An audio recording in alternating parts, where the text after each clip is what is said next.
The engine bay of this car is lined with real gold, not for show, not for luxury, but because one man decided that nothing else on earth was good enough for the job.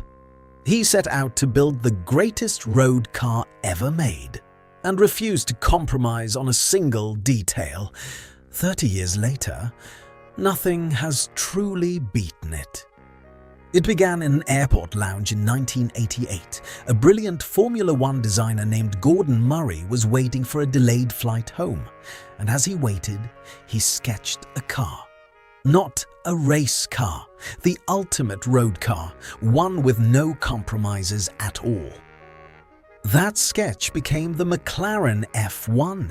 Murray had one obsession above all others: weight.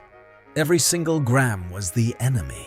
So the McLaren F1 became the first road car in history built around a full carbon fibre shell.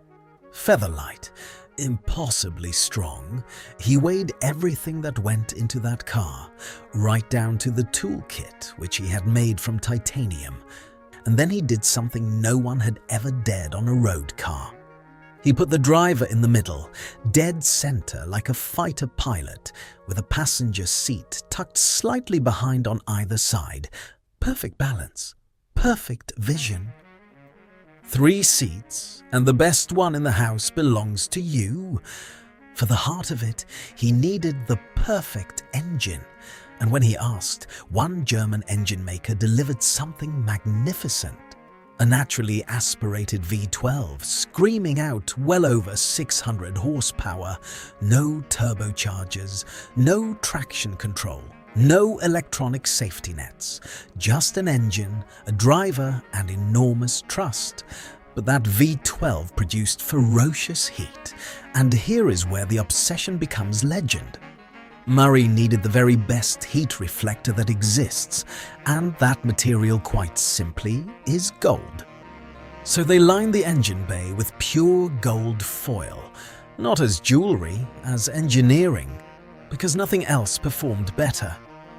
When they finally let it loose, the world simply could not believe it. In 1998, the McLaren F1 reached 240 miles an hour. It became the fastest production car on the planet, and it held that crown for years. It didn't just beat its rivals, it embarrassed them. And then came the part nobody planned. Murray never intended it to race, but customers begged, so a handful were turned into race cars and sent to the 24 Hours of Le Mans. Against purpose-built prototypes designed only to win. Machines that did nothing else. In 1995, on its very first attempt, the McLaren F1 won Le Mans outright. A road car, beating the specialists at their own game in the hardest race in the world. It didn't just win, it finished first, third, fourth, and fifth. The road car had humiliated the racers. Only 106 were ever built. And today, if you can even find an owner willing to sell, one will cost you more than $20 million. They have become some of the most valuable, most worshipped cars that have ever existed, because everyone understands now what Murray actually did. He wasn't chasing a sales target or a trend or a profit. He was chasing perfection, and he got closer than anyone before or since. A car with gold in its heart that has never really been beaten. If you love stories like this, the machines built by obsession, do me a quick favor. Tap that like button and subscribe. There's a brand new one here every week, and the next one is a good one.